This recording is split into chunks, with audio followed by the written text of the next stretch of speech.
everybody. Welcome to the All American Otaku Show. Today's episode is about starter anime.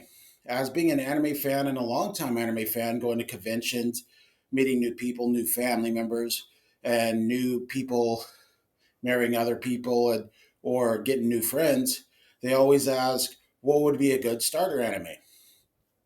And often question we ask to new anime fans and anime friends is, what was your first anime? It's a good icebreaker. It goes into many discussions, and there's many answers to this question. So today's episode, I'm going to talk about what is a good starter anime and animes that are considered starter animes. For me, my first experience in anime was at a place called Blockbuster. Yeah, I know it's showing my age now.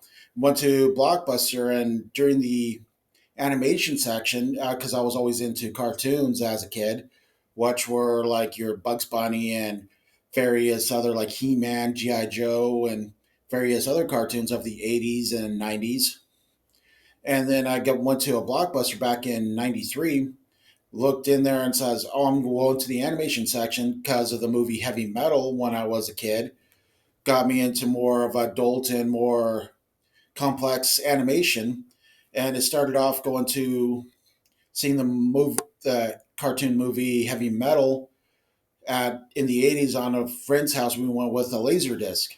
We go into video store, so I was looking more of that type, a more mature and more complex story, and I picked up the movie Akira at Blockbuster, rented it, put it in. I ended up loving it so much. I ended up going to other animation, various other things with Blockbuster, and that was my introduction to anime. It was like instead of we have now streaming sites or various outlets to get animation, this is how we had to get into anime. Is we had to wait for the next thing, or then wait to the next OVA or the next thing, and we kept on renting more and more at Blockbuster. Eventually came into a bonding experience with another friend where we would rent this anime called Crying Freeman.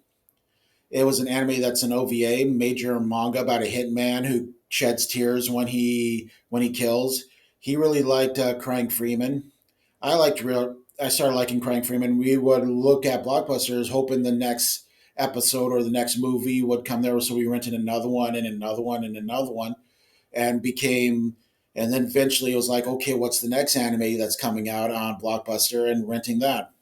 Then back in '97, a whole lot of starter animes comes in, and this is a lot of people's introduction to anime was a block called Toonami on Cartoon Network. There they had stuff like Dragon Ball Z, Robotech, they had Sailor Moon, they had Hamtaro, they had Tenchi Muyo, they had various other these great anime series, and that's when got me into introduction into more anime series, and I was able to watch them more one after another and more consistently on TV instead of hoping a channel would have it or hoping a Blockbuster would have it. And so one of my introductions of anime from TV standpoint or series standpoint was none other than the movie or anime series called Robotech, better also known as Macross in some circles. But as for others, during what's a major anime boom of an anime, people still to this day ask, "Is this anime?" Is none other than Pokemon. Pokemon started off with a main creator who was a when he was growing up used to collect bugs.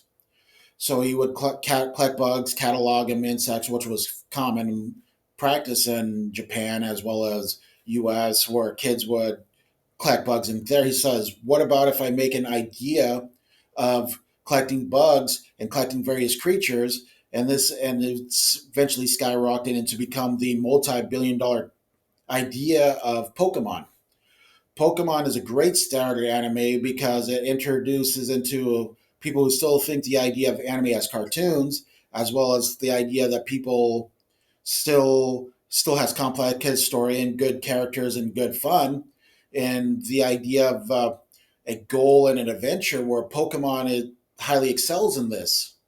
So people go to looking at a Pokemon and be like, okay, we've got to collect it all. I'm into the games. It gives them this idea of merchandising and franchise and something they're probably familiar with. And they just watch Pokemon. And if they grow and start liking it or they want more complex, they will seek out various other animes such as Cowboy Bebop, Samurai Shampoo, or what have you.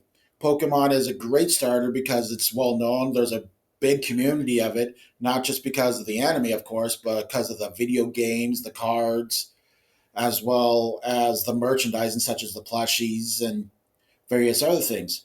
So one of the first, so the great anime to for a starter for a lot of people, as well as a starter for a newer person, depending on your age. Pokemon's a great starter anime.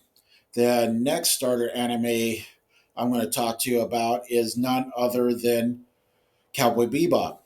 Cowboy Bebop is an anime with complex stories, such as the idea of the ship called the Bebop, the idea of there's a bounty hunters that has sci-fi elements, which a lot of people who go into anime are very into other sci-fi cultures, such as I don't know, Logan's Run or Star Wars or Star Trek. So they, with the idea of it, leads you into a sci-fi thing with the dystopian future, which was very popular in the '70s. So it's a great anime because the fight scenes are great, the action's great, the story's great, the character development is great. It's a great introduction to what the world of anime is. Some people who've seen very few anime series or even anime movies, they go to Cowboy Bebop. Sometimes they're hooked and they want more of that type of genre, and there's all and more people say, "Oh, if you like anime, here, watch this Cowboy Bebop." Cowboy Bebop is really great pacing in there. They did a so-so live action in Cowboy Bebop for Netflix, which you could take or leave. But Cowboy Bebop, you have characters like Faye Valentine, who's not just a pretty face, even though she does wear skimpy things, which is a common factor in anime. She would she has the idea that she would go false. She was from a different time and fell into a coma and into a medical thing where she was going for the memories of how old she is. She didn't really age, and the ends up the idea of costing medical bills for the time she was there. This huge medical bills, and people come there, so she became very money hungry. She goes after to try to get more money to try to pay for the debt and medical things. It's a pair off of what our medical system is, that some people who get sick and people who have to go through, they have to find a way to confiscate through medical debt after they get better. The idea of what we have to do to get to there, Cowboy Bebop goes in there. You have Jet Black, who was a cop who called him the Black Dog. When he finds a suspect, he'll never let go. This is an interesting concept because he quit the force because he didn't like the idea of the corruption that was going on in the police department, how certain officials and people were getting richer and people were doing crimes and people letting go on crimes depending on what anything else could get from them. This is the idea of what the police force is, the idea of the corruption of politics. It takes him apart in that character. Then you have the idea of Spike Spiegel.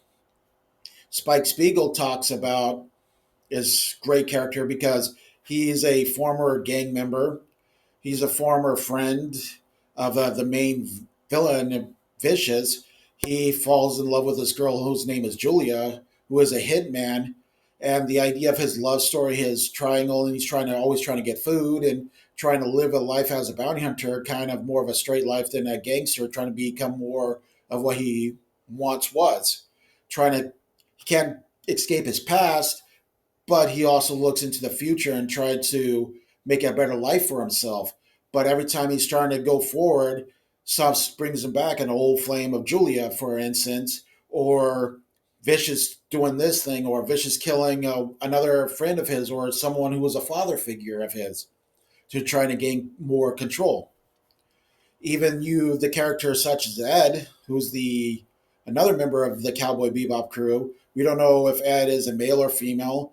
They're kind of wacky, kind of crazy, kind of over the top, kind of a humorous type character, but this character is a hacker who was hacking into a machine and creating stuff on the ground and trying to make a better statement of things in her or his crazy way. Ed is more than just a wacky or crazy character. It's more of like the idea it goes into the what we talked earlier about anime comedy. This goes and talks about more of the lines of anime idea of who a character is, even though they're wacky and maybe seem crazy, but they're an integral part as well as a good person and tries to do what they feel is right. Ed is a prime example there, kind of the kid there. Then you have the mascot character, Ein, who's a corgi dog who they meet in, I think, episode 2 or 3, who is a who's who barks and eats and does what dogs do. But the dogs, here's the thing: the dog is what we call a data dog. They did experiments on the dog and experiments on the mind for the dog to get this huge idea of being able to hack and go into computers and be able to think into the cyber world, which comes in handy on an episode about a cult who everyone's come there and plugged into the machine, into the idea of I'm stuck into the cyber world, into this machine, and Ed tried to get him in and got caught. Spike tried it there and got caught. Faye got caught. Black got caught. And Ein goes in chases the cult away, and frees everyone's mind and defeats the cult itself. And the reason they were after this cult because it was a bounty on the leader of the cult, not knowing it's a virtual presence. There was also Ein is a prime example of not just an animal or a mascot character of animal testing and animal things. Cowboy Bebop is a good starter anime because it shows the complexity of anime into a more simple frame. There's more to this anime than actually meets the eye or meets the thing, which is a prime example of most anime. The next starter anime I'm going to talk about is Trigun. Trigun is great for if someone's into the Wild West and as well into sci-fi. The main character goes into the wasteland. His name is Vash the Stampede, or the $1 billion double dollar man. He carries a gun. He's kind of like the Lone Stranger thing. You have insurance girls who are after him because everywhere he goes is destroyed. So everyone thinks he's this humanoid typhoon. Wherever he goes, he's massive chaos and destruction comes, which happens to be true to a degree because he's incredibly lucky. But he's a pacifist. It goes to the idea of war and strength and what we truly are. And it's also a good starter anime because it goes into the Western, it goes to the complexity of anime, the complexity of characters, the complexity of who we truly are and what is the wastelands and where where anime is and will be in the future and where anime builds up. This is a good starter anime because you have lines like I believe in peace and love, love and peace. The idea of pacifism in a world where little gunmen and lone gunmen, it has the whole Wild West vibe. So it's perfect for a starter anime for people who are into the Wild West. The people who are more into the more gunslinger things and more of into philosophy things. Trigun has this in spades. This anime is funny, which is a good introduction to anime. It's complex, which is also a good introduction to anime. Great characters, good introduction to anime as well.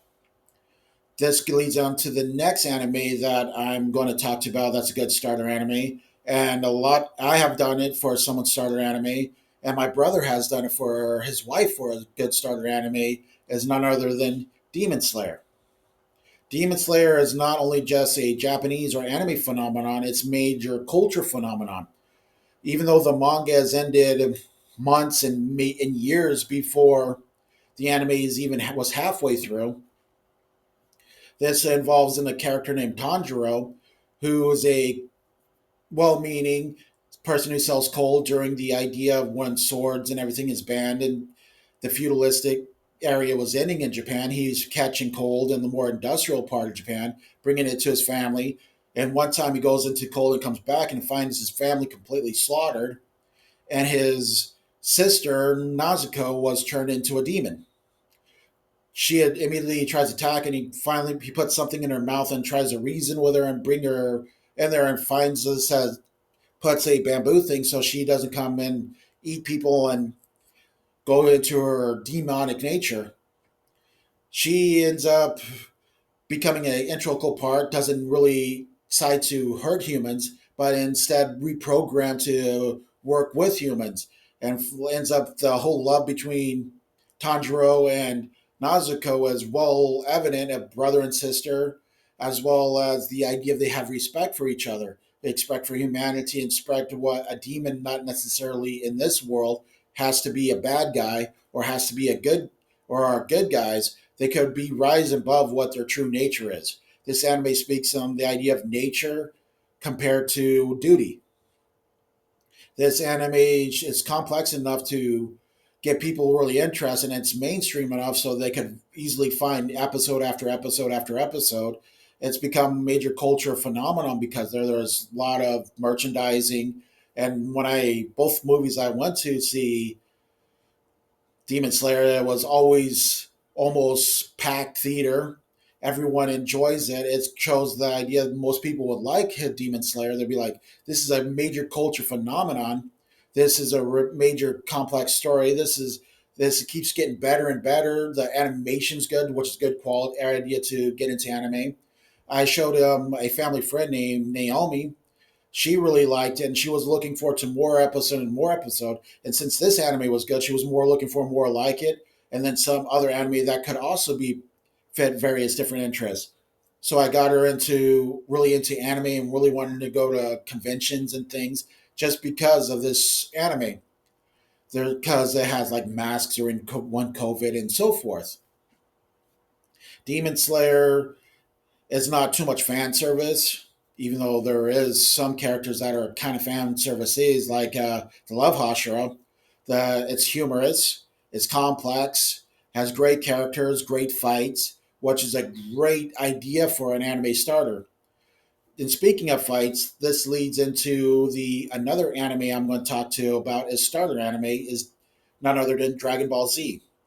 Most people who go into there, they want more action. They want something that will draw them in.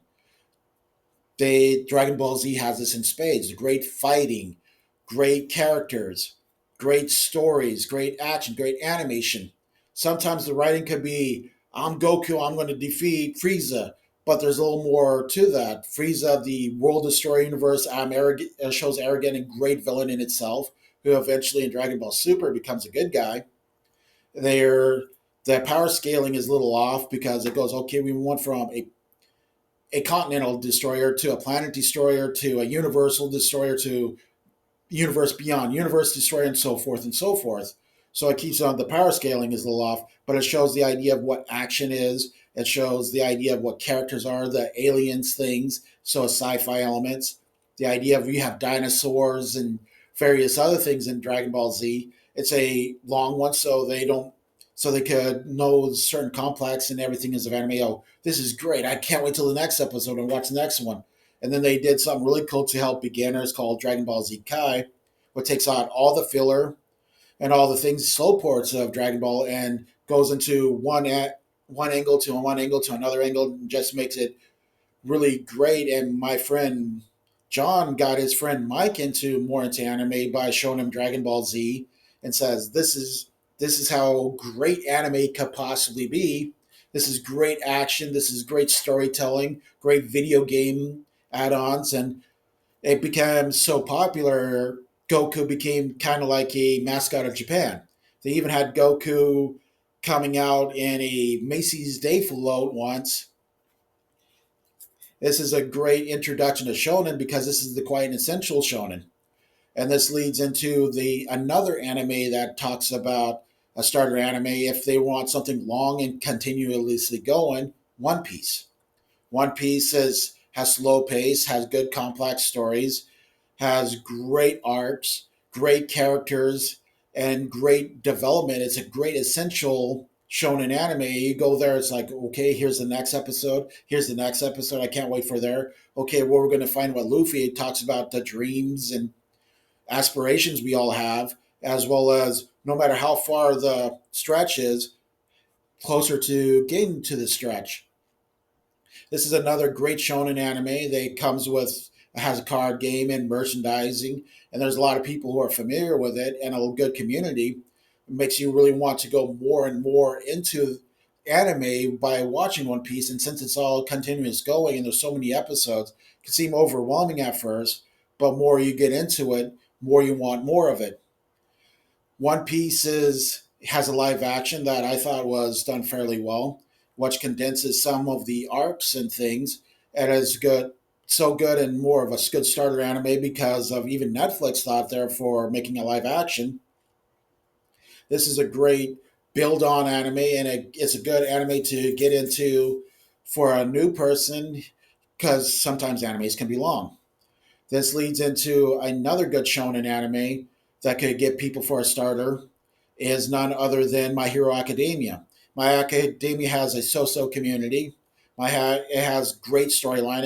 It blends the idea of someone who's into comic books and then goes into what the anime itself. And they say, "Oh, I can familiar with this because I know about these superheroes. I know about these people." And the idea reminds me of comic book elements and idea of dream elements. There's villains in there. There's superpowers. There's great fights. There's great storylines. Even though this anime is coming to an end soon, it is really good for a starter because a lot of people who would be into anime things are into comic books, into sci-fi elements, into power elements, into dream elements, which are prime examples of anime. If they like My Hero Academia, they might want to explore more and more aspects of anime. And find another one I am going to go there is Studio Ghibli. Take your pick on Studio Ghibli, whether it's Princess Mononoke, Spirited Away, or if they're into the really sad aspects, Grave of the Fireflies. If they're into environmental aspect, Nazuko of the Sky, and or Princess Mononoke. It goes into the ideas of social, environmental. It goes to the impacts of the idea of flights and history and the idea of who we truly are, who we truly love. Studio Ghibli is great to get people into anime because the idea of Studio Ghibli is like the Disney of anime. It has high impact stories, great animation, great story, great development, and it's sometimes some of the best anime you could possibly see is a lot of Studio Ghibli. Very good stories, very good characters, very good morals, or very good messages in Studio Ghibli. It's great for people who are into Disney and who is into more issues things. This is a great way to get into there because it was so good. There was two Studio Ghibli movies but done by director Hiro Miyazaki called Spirited Away, which won an Academy Award, and also The Boy and the Heron, who won Academy Award. The idea of loss and strength and friendship are all present in Studio Ghibli movies. This is a great starter anime for people who want to get into anime. And finally, the last starter anime I'm going to talk to you about is none other than Ghost in the Shell. Ghost in the Shell has your sci-fi elements. It has the idea of the complex story of are we man or are we machine, and what truly makes there, which is a start prime example of a good starter anime, as well as it's a good way to really get someone into the complexity of anime. It's great for sci-fi fans. They go into watching. It's like, oh my god, this is just great and epic, and it goes into the idea of a world of population, maybe a dystopian, maybe a utopian idea of there's many different races and many different robots, the idea of cybernetics and the idea of internet and things which could appeal a lot to people. This was a good one that even influenced the movie Matrix. So if they're really Matrix fans, they might really like Ghost in the Shell. Ghost in the Shell had a good series called Standalone Complex and various other series that come there. Major Kusanagi, the military that goes into the government. It goes to what makes us truly who we are. It shows the idea of corruption of companies and corruptions of mind and soul, and shows the religious aspects of more closer to machines we are, we get to there. It's a good starter anime because people like Logan's Run. They like freaking Alita. They like things that really into engross in the world, and Ghost in the Shell is great into that. Thank you. I hope you liked the episode. Welcome to the show where anime dreams come alive. Let's go! All American Otaku vivified, diving deep into the anime tide. From the screen to the page, we're turning every stage. All American Otaku, where worlds collide.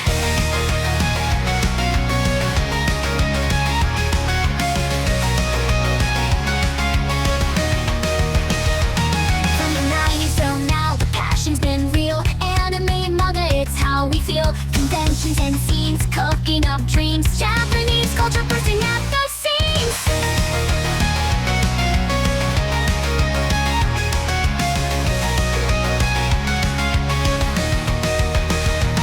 From the 90s till now, the passion's been real. Anime and manga, it's how we feel. Conventions and scenes, cooking up dreams. Japanese culture bursting at the seams. All American Otaku vivified, diving deep into the anime tide. From the screen to the page, we're turning every stage. All American Otaku, where worlds collide.